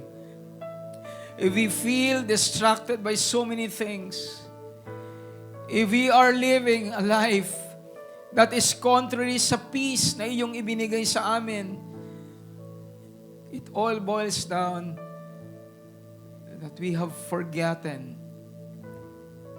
what Christ has done. So today, let that truth be upon every mind today. Lord, sa dami-dami ng aming mga kasalanan, sa dami-dami ng aming mga nagawa, simula pa ng kami isilang, lahat po ng yun ay pinatawad ninyo. Lahat po yun, Panginoon, ay nilinis nyo. We have been absolved. Kung lahat ng yan, Panginoon, you will look at us and treat us according to our sins until this point. Even if we die, our sins will still not be paid. Hanggang ngayon, if you will treat us according to our failures until today, until this time, naibigay na namin ang aming hininga, kulang pa po ang aming mga nagawa. Kaya sa oras na ito, Panginoon, let your people find rest in you. Let your people be resolved. No matter what we have done, whatever mistakes we will do, not intentionally, but if we do fail, we have a faithful God who has acknowledged the work of Jesus. Kung ang Ama, kung ang Diyos nga, mga kapatid, kung ang Diyos nga, nagawa niyang tanggapin ang naging sakripisyo ng kanyang anak, alang-alang sa atin, why is it that at times we find it difficult to live according to the goodness of God? At why it is at times it's hard for us to extend grace to people? Well, if God will look at us and point to our mistakes, who can stand? Yan ang sabi ng Biblia. Who can stand before God if God will demand payments from all our sins? Kaya sa araw na ito, mga kapatid, let our burdens, let our anxieties, let our worries, let our discomforts, let all our concerns be laid down before the throne of grace. Let your worries, let your heartaches, let your pain, let your disappointments, let everything that is not of God, let everything that is not of the Spirit, we lay it down before God. Because the Lord wants you to leave this place in true peace. The Lord wants you to live this place with that peace radiating in your face, radiating in my face, radiating in my choices, radiating in my emotions, radiating in my choice.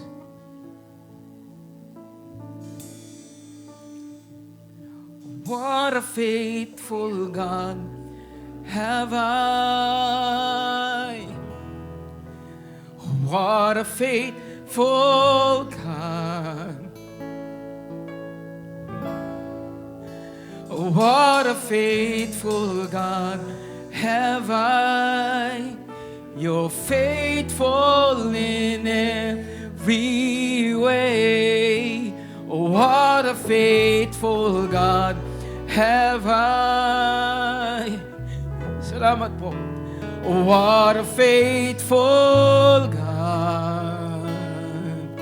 Thank you, Lord, for acknowledging the work of your Son. What a faithful Have I. You're faithful in every way. What a faithful God have I. Nothing left to do today but to worship God and yield our tongue. Come on, church, let's worship the Lord, coming from our hearts, allowing the Holy Spirit, hallelujah, to minister to the Lord through His people redeemed by the blood of Jesus. in every way.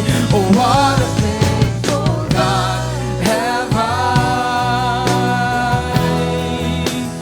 What a faithful God. Oh, we thank you, Lord. Oh, what a faithful God have I. You're faithful in every way. Oh, what a faithful God have I. Oh, what a faithful God. Oh, what a faithful God have I. You're faithful in every way. For the last time, what a faithful God have I. What a faithful God. What a faithful God have I. You're faithful in every way. What a faithful God have I. You're faithful in every way. What a faithful God have I. You're faithful in every way.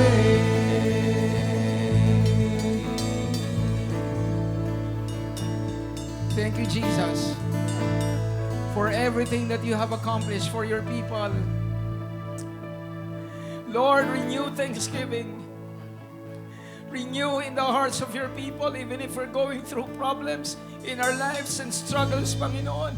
Restore your people to a heart of thanksgiving. Restore your people to a heart of gratitude and appreciation of only one, and His name is Jesus. Not because of the things that we continue to experience materially or in this world.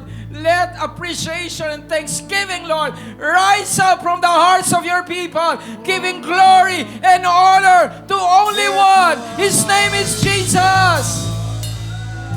We give to you our lives. We give to you our thanksgiving. Lord, in this life as we live, yes, we will experience challenges.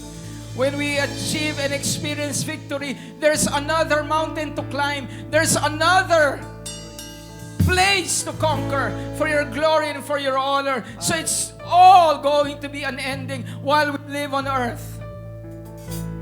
But despite of our constant place of running, of walking, of movement, may we never ever fail to always go back to Jesus Christ.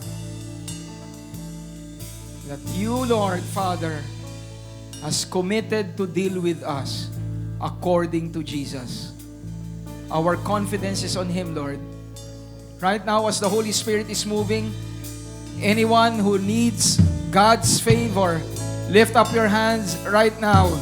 Hallelujah. As the Holy Spirit is reminding you how powerful the work of the Son of God is, lift up your hands right now. And if you're needing of favor in your life, hallelujah, you're needing healing, you're needing, hallelujah, even, hallelujah, a solution to your financial difficulty, hallelujah, lift up your hands towards God right now as the Lord is showing favor. The Lord is showering us with His goodness, hallelujah, because of one, the powerful work of the Son of God, Jesus Christ. Hallelujah. As your people are lifting up their hands to you, Lord God, shower us with your favor. Shower your people with your mercy. Shower your people with your grace, Panginoon. Because our confidence is not on ourselves. Our confidence is on Jesus Christ alone. His perfect work, His perfection, Panginoon, in us is the basis of why you will favor us, God. And right now, Lord, you're showering us with your goodness. You're showering us with your faithfulness. You're showering us with your goodness, with your favor, with your mercy, with your forgiveness. You're showering us with peace. You're showering us with joy. You're showering us even with material blessings to address the physical needs of your people. Oh, hallelujah. Hallelujah. Hallelujah. Hallelujah. Hallelujah. Come on, everyone. Let's yield your tongue. Hallelujah. Come on. Instead of worrying. Hallelujah. For the past several days, you've been, hallelujah, worrying. You've been confessing. Hallelujah. You've been complaining. Right now, yield your tongue to the Lord. Hallelujah. Holy Spirit. Hallelujah. Pour out. Hallelujah. Your joy and peace in our hearts, Panginoon. And we yield our tongue to you in worship. Come on. Hallelujah. Open up your mouth as the Lord fills your heart. Hallelujah. We proclaim deliverance. We proclaim liberty. We proclaim, hallelujah, your favor. Holy Spirit. Holy Spirit, hear our praises, Lord. Hear our thanksgiving. Hallelujah. Hallelujah. Oh, blessed be your name. Hallelujah. Oh, Rabakanda, Rabakala, Bakala, Rabasai, Rabekala, Rabasanda, Rabakala, Rabasanda, Rabake. Let every child of God in this place not be quiet. Come on, let's verbalize our worship. If you can allow the Holy Spirit, hallelujah, to impart to you words, even if you don't know it, just yield your tongue to the Lord. Hallelujah, hallelujah, hallelujah. Hallelujah, hallelujah, hallelujah. You're changing the course of our life. You're changing the course, Lord God, hallelujah, of our coming days, Panginoon, because we are yielding our tongue to the power of the Holy Spirit. We worship and we decide, Lord God, to give you praise. Hallelujah, hallelujah, hallelujah. Oh, glorify your name. Oh, magnify your wonderful name. Holy Spirit, Holy Ghost. Hallelujah. Hallelujah. Oh, blessed be your name, Lord God. Hallelujah. Oh, rabababahada rabakala la la basanda la bakai. La la la la baha bakala la la baha la la la baha. Arebehala la la bakala la la la basanda la bakola la. Rea la la la bahanda la bakala la la base. Rebekala la bahaya. Let's worship together in spirit and in truth. Hallelujah. Oh, rebekala la la bakala la la basanda la baka. La la la bahanda la bakala la la bahaya la la basa. La la bahanda la bakala la la basa. Oh, hallelujah. Change, Lord God, the direction of this church. Align it, Lord God, to the power and to the will of God. Hallelujah. From glory to glory in one mouth, in one worship. Hallelujah, hallelujah, hallelujah. Oh, rabakala la la la bakala la la base. Oh, yeah. La la la la bahaya la la base. Rabakala la la bakala la la bakala la la bakala la la bakala la la bahaya. Rabakala la la basanda la bakala la la bahai. Rebekala la la basanda la bakala la la base. We yield our tongue, Lord God, to the voice of God. Oh, Rebekala la la basanda la bakala bahaya. Oh, hallelujah. Oh, blessed be your wonderful name. Oh, hallelujah. Oh, rebakala la la bakala la la basanda la bakala la la bahai. Oh, God. Oh, hallelujah. Woo! Oh, rigada rebekata bakala la la basanda la la bakai. Rebekonda rebekala la la bakala la la amigo la la la bakai. Rebekala la la basanda la bakala la la base. Rebaba bahai la la rebekala la la baso rebehai. Oh, remehai rebekala la la base. Oh, hallelujah.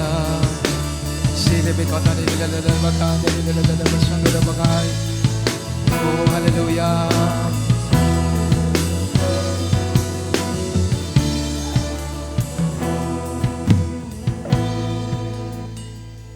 Oh, Rabakan kini mi hake la mahasa nile bigala la la basundo robo kore behaya la la basi.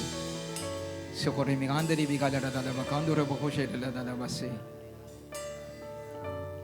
Our praises, our words, our tongue will proclaim praises of you, God. we proclaim in one voice that there is only one God that reigns in this place and in this family. One God in three persons. God the Father, God the Son, and God the Holy Spirit. Now moving in our place, in this place, more importantly, moving in our hearts. Hallelujah. Hallelujah to you, Lord. Hallelujah. Hallelujah.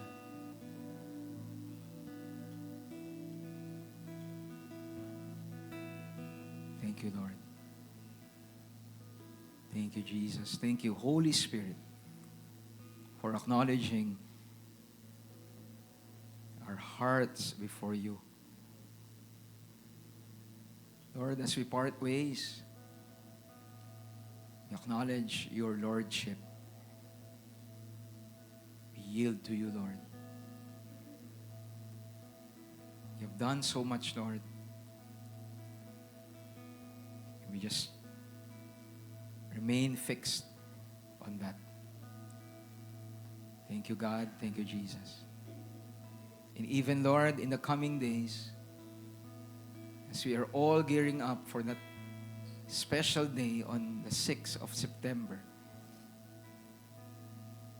you're preparing our hearts, our mouths, our minds, everything about us, fixing on one, you.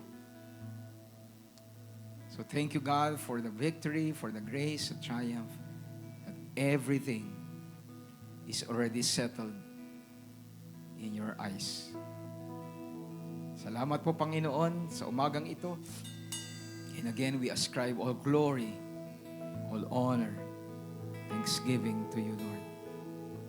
Is our declaration to you, Father, to the guidance of our dear friend, our Comforter, the Holy Spirit. In Jesus Christ's mighty name, and everyone in one voice shout, Amen and amen. Thank you, Jesus. Can we all lift up our hands towards God? The Lord bless you and keep you. The Lord make His face to shine upon you and be gracious to you. The Lord lift up His countenance, His smiling face, and give you shalom, peace. I declare the grace of the Lord Jesus Christ, the agape, the unconditional love of our Father, the fellowship, the communion of the Holy Spirit to be upon you, upon your family, biological and spiritual family, reigning life, as we all together proclaim the gospel of our Lord Jesus Christ to our first C, our circles, as we proceed to the second C, cities, communities in Metro Manila and the Philippines, going to the third C, countries to nations, proclaiming that Jesus Christ is coming back very soon. In the name of the Father, and of the Son, and of the Holy Spirit, in Jesus Christ's name, everyone says, Amen and amen. Hallelujah. Come on, let's confess with our mouth. By faith, we are part of God's family kingdom, for we are highly favored, greatly blessed, deeply loved, all because of our King in us, the Lord Jesus Christ, and everyone says, Amen and amen. So thank you so much for joining today. Remember, Rainy Life through Jesus Christ. We love you with the love of the Lord.